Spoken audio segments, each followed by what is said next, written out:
Hey, guys.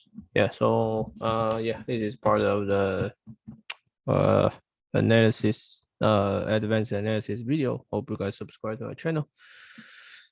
Yeah, so this video, let's talk about the properties of integrals. Yeah, so I usually film the video after work. So sometimes I feel tired, but I still want to make some video. Yeah, so the theorem, so we already proved many cases which these R's integral exist, like continuous or the monotone. Basically, and we also proved a theorem which is very tedious, say that if f is a Riemann integral, R's integral with respect to alpha, and any continuous function which act on it will be still integrable. So continuous function composite with the integrable function will be integrable. Okay. So I hope let's say we get some simple property that I think is very simple. So I skip the proof. Right. So if you have two which fix the closed interval, if you have two guys which are integrable respect to alpha, then their sum is respect to alpha. So these are very easy to prove. Okay, almost trivial.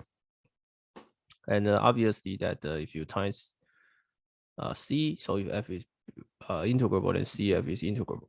And also you get the linear property.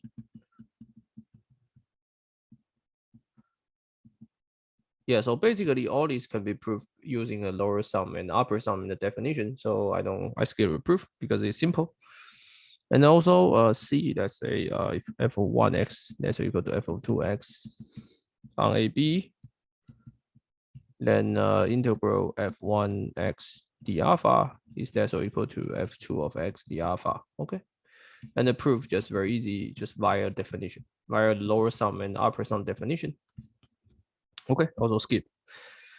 Okay, and also if f is R alpha on AB, and if C greater than alpha less, C greater than A and less than B, then f is R alpha on AC, and f is also R alpha, so integrable on BC.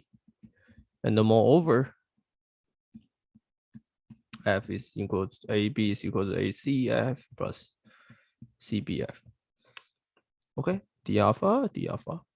Sometimes I'm lazy, so I don't write this. Okay, so this guy I will prove. Okay, and D and sorry E. Let me just E says that if f belongs to R alpha on AB, and which f of x is bounded by M, then the integral f dx is less or equal to mb minus a.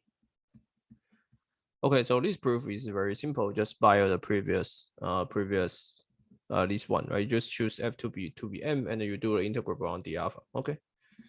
So this is alpha, and yeah. So if you use, then you get this, right? And this is a and b. So you just m and alpha b minus alpha a. Okay.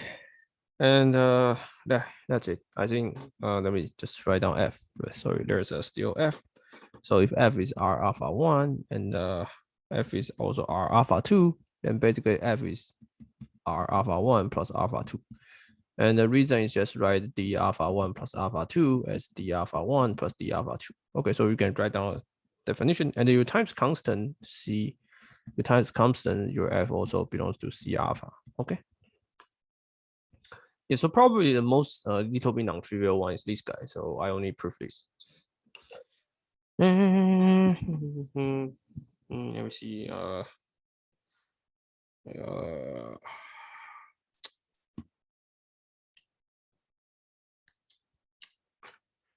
Let me see.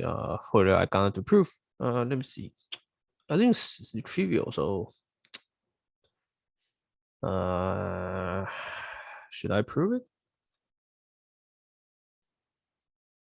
Okay. I mean, oh sure. So no. So I skip the proof. Okay. I think this is trivial, so I don't have to prove. Let me see. So let me just write down but I mean, I can write down a sentence, the key points. Okay. So key point is that, let me just write down a sketch, right? So sketch is that, So so you just do a restrict on AB to AC, right? And so every time you and then you consider the partition, so you restrict your partition to force C always be in a partition, right? So if you do C always in a partition and you consider the refinement, then you can easily show these two, okay? And these two are by definition, right? Because if you choose C must be one of your lower points, then your lower sum will be this part and this part, and the upper sum will be sum of the this part, right? So everything works linearity, so you get this. Yeah, this is basically proof. Okay, but now I can at least let's go to a real proof of this theorem. So if F R alpha energy belongs to R alpha, and on AB, then the first one is that FG belongs to R alpha. So basically, the product of integrable is integrable. Okay, and B is that if absolute value belongs to alpha, then and so that means you take absolute value becomes R alpha, and F d alpha AB will less or equal to F absolute value d alpha AB. So these guys people usually use, okay, so many times. Okay, so let's give a proof. Okay, so in order to prove the first one, maybe a little bit difficult, but let's see that we have a theorem, right? So let's consider phi to be x squared. So any continuous functions, any integrable function composite with continuous function will still be integrable, right? So that means if f is integrable, that means f squared is integrable. Okay, so that means f plus g squared is integrable. So minus f squared is integrable minus g squared. All of these three of them are integrable, right? So this will be 2fg, right? So which means that fg are integrable. Okay, so this is the proof of A. And for B, just take the function to be absolute value, right? So this guy is continuous, so that means f absolute value is integrable. Okay, and the bound is just proven by the previous property that if f1 less or equal to f2, then their integral will be less. Will still have this inequality. Okay, so simple proof. Now let's write down some definition, which will connect it to the back theory. So let's define a so-called unit step function.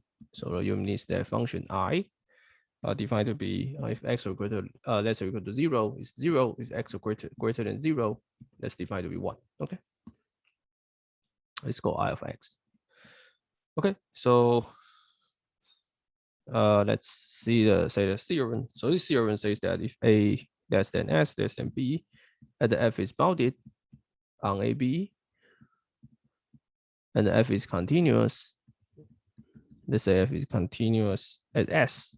So at some point S, then alpha of x to be I x minus S. Then you can do the integral f d alpha on AB. So this you can imagine that this alpha x only survive when x greater than S, right? So the answer is actually f of S. Okay. What's going on? Why this is true? Okay, so the proof. The proof, you just take the partition, right? It says partition is x0, x1, up to, let's say, s3, right? And then this guy is A, and then this guy x1 is S, and x2, I choose whatever s2, right? So x2 just something.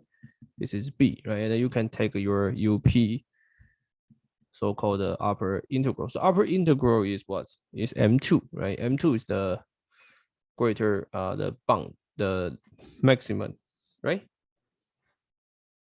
And so M2 is the let's say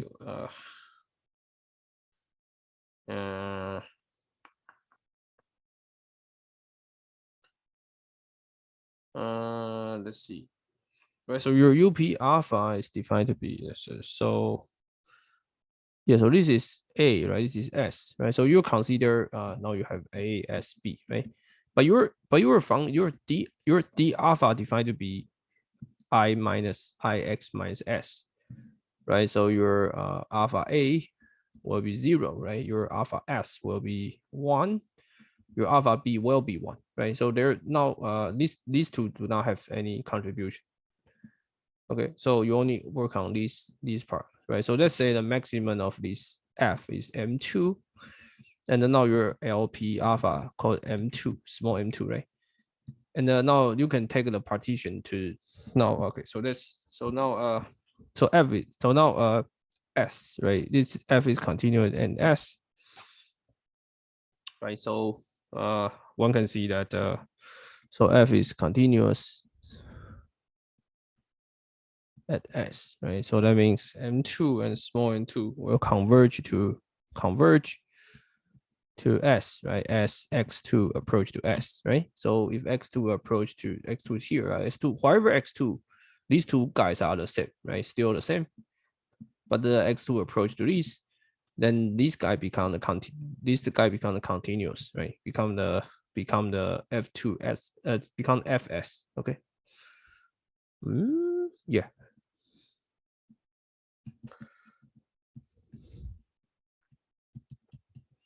Right, so the upper sum and lower sum become the same. So that this is the definition of the integral.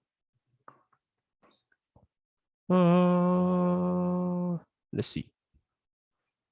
Yes, right, because alpha S minus alpha A, alpha S is 1, right? Alpha S is 1.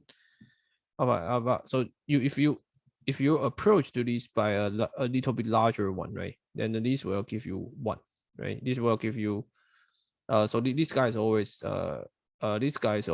give you 0, and these guys always give you 0, and you only get something which is very close to this. Okay, so you only get a very little part which this work. Okay. Okay, so you can easily get the final get these results. Let's say you have Cn greater or equal to 0, and summation Cn converge, which is a converge sequence. And then you have Sn is a sequence of distinct point in AB. So Sn is a sequence of distinct points on AB. So it should be closed interval. Then open interval. Then that okay, and alpha of x, suppose alpha of x is a summation Cn I x minus Sn. Then okay, so f is continuous. So let's say f is continuous on AB. Then what's your AB FD alpha, right? So by the previous results, right, you should believe that except for this infinity, right? This should be linear in alpha, right? So your results should be summation Cn, and then you plug Sn. Okay. Okay, I skip the proof. Okay, I skip the proof. Okay, be a little bit tedious. And okay, skip. Okay, another theorem I plan to prove. Let's say alpha is monotone, right? By definition, alpha should be defined to be monotone. And then let me add a condition that alpha prime is R integrable on A, Riemann integrable on AB. And F is bounded. Then now F belongs to R alpha if and only if F alpha prime belongs to R. Okay, so what it means that in this case, F d alpha is just F alpha prime dx. Okay, so this is really prove your intuition is correct, right? In general, in your original definition is alpha d alpha should be defined by the upper sum lower sum. So in every partition you will get this expression, right? But somehow like we need to prove that this actually prove your intuition is correct, that you should write the alpha as alpha prime dx where then never alpha prime exists. But in this case, alpha prime just need to be integrable. Okay, so yeah, this is the proof. This is the key point. Okay, so let's go to a proof. Yeah, okay, so let's say alpha is greater some guy which epsilon is somewhere greater than 0. And we know that alpha prime is integrable, right? So by the previous theorem, so it's integrable on AB. So by the previous theorem, I can choose upper sum and lower sum less than, there exists a partition such that the upper sum minus a lower sum is less than epsilon. Okay. Now I can use the mean value theorem. So a mean value theorem we prove in the in the differentiation section that right, mean value theorem means that there exists the ti. So this ti belongs to xi minus 1 xi such that alpha xi minus alpha xi minus 1, there exists the point, right? So alpha prime ti such that xi minus xi minus 1, right? This is the mean value theorem. Okay, so this means just write it as the alpha is just alpha prime for some ti dxi. Yeah, okay.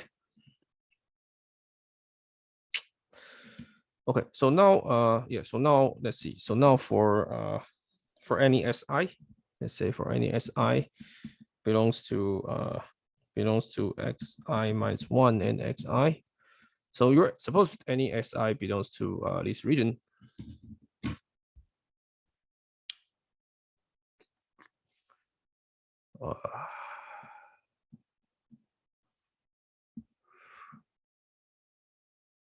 Okay, so suppose this si belongs to this region, then you can get the alpha prime si minus prime alpha prime ti by dx I from 1 to n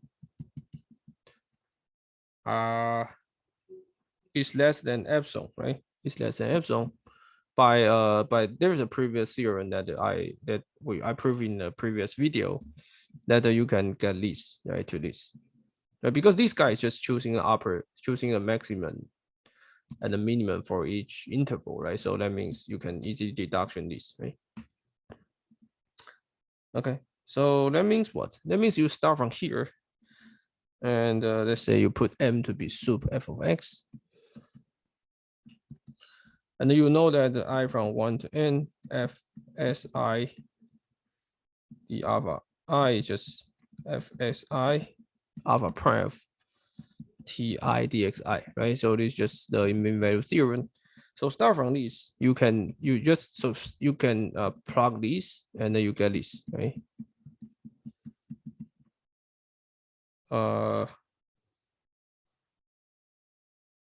You get your, okay, so let's see, you get this guy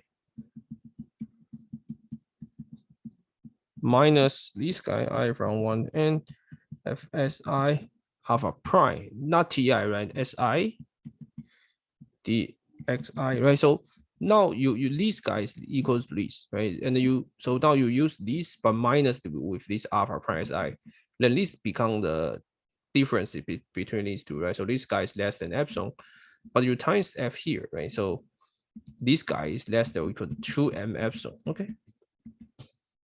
So it's sorry, less than n epsilon, right? Because they are the same, but so the difference comes from the difference of this guy. And since you already proved this, you already have this, so you got this, right? So now you can easily say that fsi the alpha I from 1 to n less or equal to u, right? Upper sum is up f alpha prime, right? So this is f alpha prime plus m alpha m epsilon, right? Okay, so and this is for all choice, right? This is for all si, right? So you can take the sup, right? So you take sup. No, sorry, I think you take the inf, right? If you take because it's upper sum, you take inf from this side, right? So this guy become upper sum, right? So become upper sum of pf alpha less or equal to u pf alpha prime, right? Plus this m epsilon. Okay, so which give you upf alpha less than minus upf alpha prime f times alpha prime less than m epsilon, right? Okay, And so you can take epsilon to be arbitrarily small, right? Take arbitrarily small. So you prove that the upper sum of UPF alpha is the same as UPF alpha prime. So if UPF alpha prime exists, then this exists. And you can do the same trick and prove this. Right? So if both f prime, f alpha prime is integrable, then both are exist, and then not only that, both exist, prove that both are already the upper sum and lower sum are the same. So if these guys are integrable, that means these guys are the same. So if and only if this guy is integrable. Right? So basically, we just prove that the sentence, or I just write, if f is Riemann integrable with respect to alpha, then if and only if f alpha prime is a Riemann integrable. So that means you can write f d alpha equals to this. Basically, it's just a version of this when this integrable exists, right? So then when integral exists, that means they are the same, then that means they are the same. So upper equals to upper, lower equals to lower. Okay.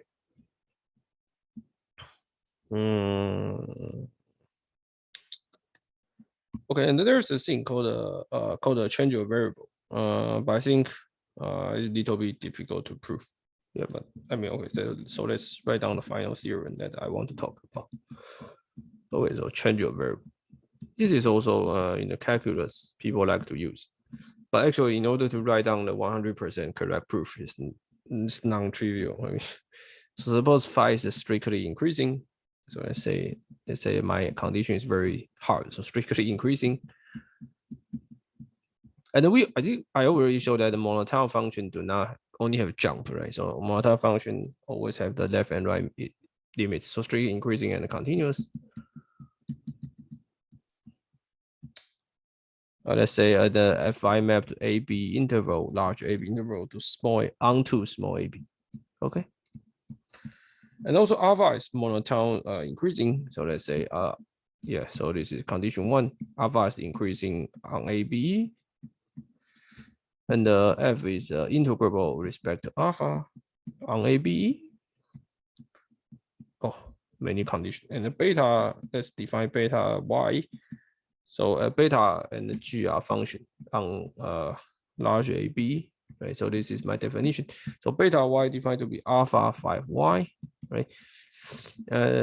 Yeah, so phi defined on AB, right? So yeah, alpha 5y, and g of y is defined to be f 5y, right? So just do the change of variable for alpha and f, right?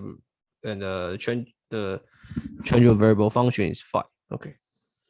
Yeah, up to now I didn't say anything. Then